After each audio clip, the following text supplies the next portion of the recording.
இன்று ஜனவரி 31வது நாள்.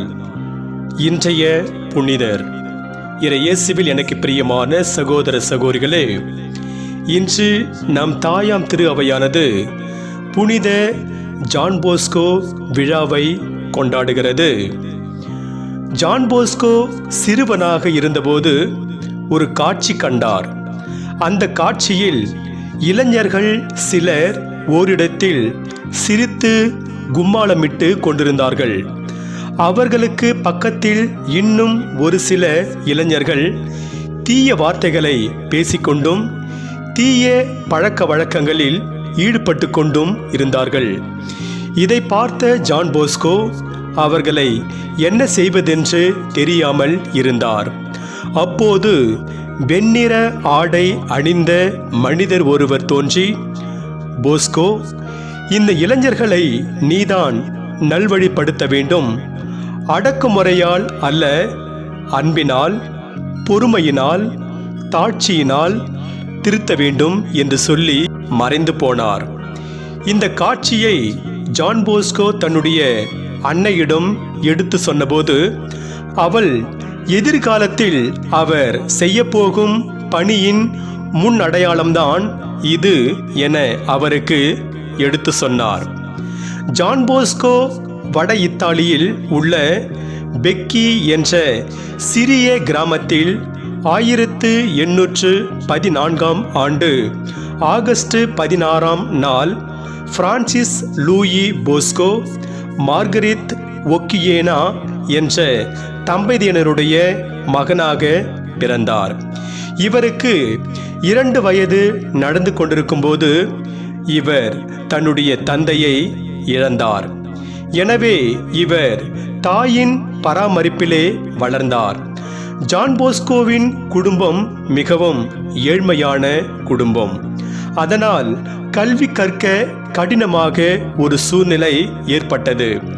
அப்படிப்பட்ட சூழ்நிலையிலும் கூட ஜான் போஸ்கோ ஆடு மாடுகளை மேய்த்து கொண்டு கல்வி கற்றார். 1841ஆம் ஆண்டு ஜான் போஸ்கோ குருவாக திருநிலைப்படுத்தப்பட்டார். இவர் குருவாக மாறிய பிறகு செய்த முதல் காரியம், சிறை சாலைகளில் இருந்த கைதிகளை, அதுவும் குறைந்த வயதில் இருந்த கைதிகளை சந்தித்து அவர்களை ஆற்றுப்படுத்தியதுதான். அவர் ஆற்றிய பணியினால் நிறைய மாற்றங்கள் உண்டானது.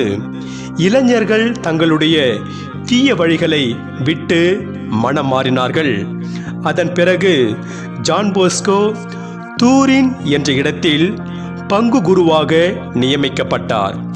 இவர் அங்கு சென்று காலகட்டத்தில் இத்தாலி நாடு முழுவதும் தொழில் புரட்சி ஏற்பட்டிருந்தது.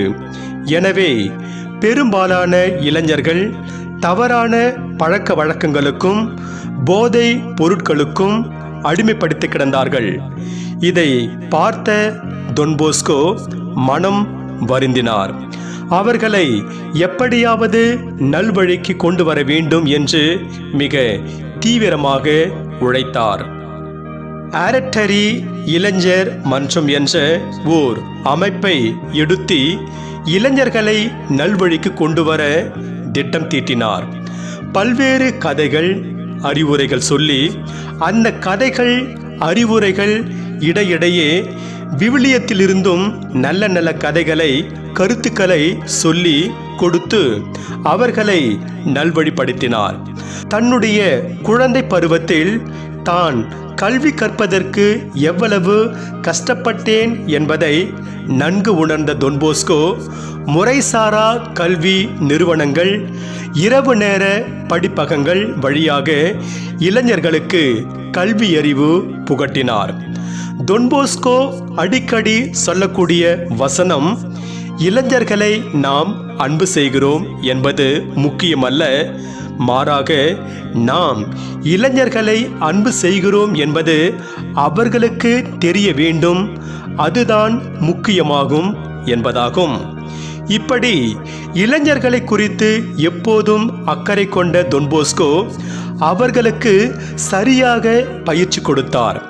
அவர்களை குருவாக உயர்த்தினார். அப்படி உருவான குருக்களை வைத்து 1874 ஆண்டு சலேசிய சபையை தோற்றுவித்தார். அது இன்றைக்கு பல நாடுகளிலும் பறந்து விரிந்து பற்பல பணிகளை செய்து கொண்டிருக்கிறது என்பதை நாம் அறிவோம். தொன்போஸ்கோ புனித மரிய மசரெல்லா என்பவரோடு சேர்ந்து பெண்களுக்காக கிறிஸ்தவர்களின் சகாய அன்னையின் புதல்வியர்கள் என்ற சபையையும் தோற்றுவித்தார். அதைப்போல 1876 ஆண்டு பொது நிலையினருக்கு ஒரு சபையை தோற்றுவித்து அதன் வழியாக சிறப்பான ஒரு பணியை செய்தார். புனித அன்னை தெரேசா தூய தொன்போஸ்கோவை குறித்து கூறுவார். அவர் ஏழைகளில் இயேசுவை கண்டார். அந்த ஏழைகளுக்கு செய்கின்ற சேவைகள் அனைத்தையும் இறைவனுக்கே செய்ததாக உணர்ந்தார் என்று கூறுவார். இப்படியாக அவர் ஏழைகளுக்காக, இளைஞர்களுக்காக தன்னுடைய வாழ்வு முழுவதையும் அர்ப்பணித்தார். அப்படிப்பட்டவர் 1888 ஆண்டு ஜனவரி 31 நாள் தன்னுடைய 72வது வயதில் இறைவனடி சேர்ந்தார். 1934 ஆண்டு திருத்தந்தை 11 பத்திநாதர் தொன்போஸ்கோவை புனிதராக உயர்த்தினார். இறையேசுவில் எனக்கு பிரியமான சகோதர சகோதரிகளே, தூய தொன்போஸ்கோவின் விழாவை கொண்டாடும் இந்த நல்ல நாளில் அவரிடமிருந்து என்ன பாடத்தை கற்றுக்கொள்ளலாம் என சிந்தித்து பார்த்து நிறைவு செய்வோம். தொன்போஸ்கோவின் வாழ்க்கை வரலாற்றை ஆழமாக படிக்கும்போது அவருடைய வாழ்க்கையில் அவருடைய அன்பு தாய் எந்த அளவுக்கு முக்கிய பங்காற்றி இருக்கிறாள் என நாம் புரிந்து கொள்ளலாம். சிறு வயதிலே தந்தையை இழந்த தொன்போஸ்கோ தாயின் பராமரிப்பில்தான் வளர்ந்தார். குருவாக உயர்ந்த பிறகும் கூட தொன்போஸ்கோவின் தாய் அவருக்கு பக்க பலமாக இருந்தார். எப்படி ஆண்டவர் இயேசுவுக்கு அன்னை மரியாள் பக்க பலமாக இருந்து எல்லா நிலைகளிலும் உதவி அவருடைய வாழ்வின் இறுதி வரை உடன் பயணித்தாரோ, அதை போலவே தொன்போஸ்கோவின் தாயும் அவருக்கு வாழ்வின் எல்லா சூழ்நிலைகளிலும் உடனிருந்து அவரை தேற்றினார். ஆகவே ஒவ்வொரு தாய்மாரும் தன்னுடைய பிள்ளைகளுக்கு உறுதுணையாக இருந்து அவர்களுக்கு ஆதரவளிக்க வேண்டும் என்பதை மறந்துவிடக்கூடாது. கவிஞன் ஒருவன் சொல்வான், ஆழம் விழுதுகள் போல் 1000 உறவுகள் இருந்து என்ன பயன்? அம்மா வேறென நீ இருந்தாய், அதில் வீழ்ந்திடாது நான் இருந்தான் என்று. ஆம், ஆலமரத்திற்கு 1000 விழுதுகள் இருந்தும் அவற்றால் அந்த மரத்திற்கு ஒரு பயனும் இல்லை. அந்த மரத்தை தாங்கி பிடிக்கக்கூடியது அதனுடைய ஆணிவேர்தான்.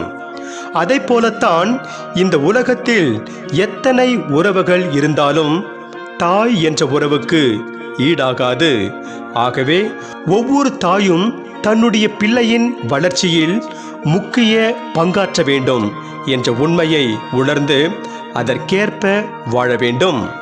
தொன்போஸ்கோ எவ்வளவு பணிகளை செய்தாலும் அவர் ஜெபிப்பதற்கு நேரம் ஒதுக்க தவறவில்லை என்பது அவருடைய வாழ்க்கையிலிருந்து நாம் கற்றுக்கொள்ளும் பாடமாகும்.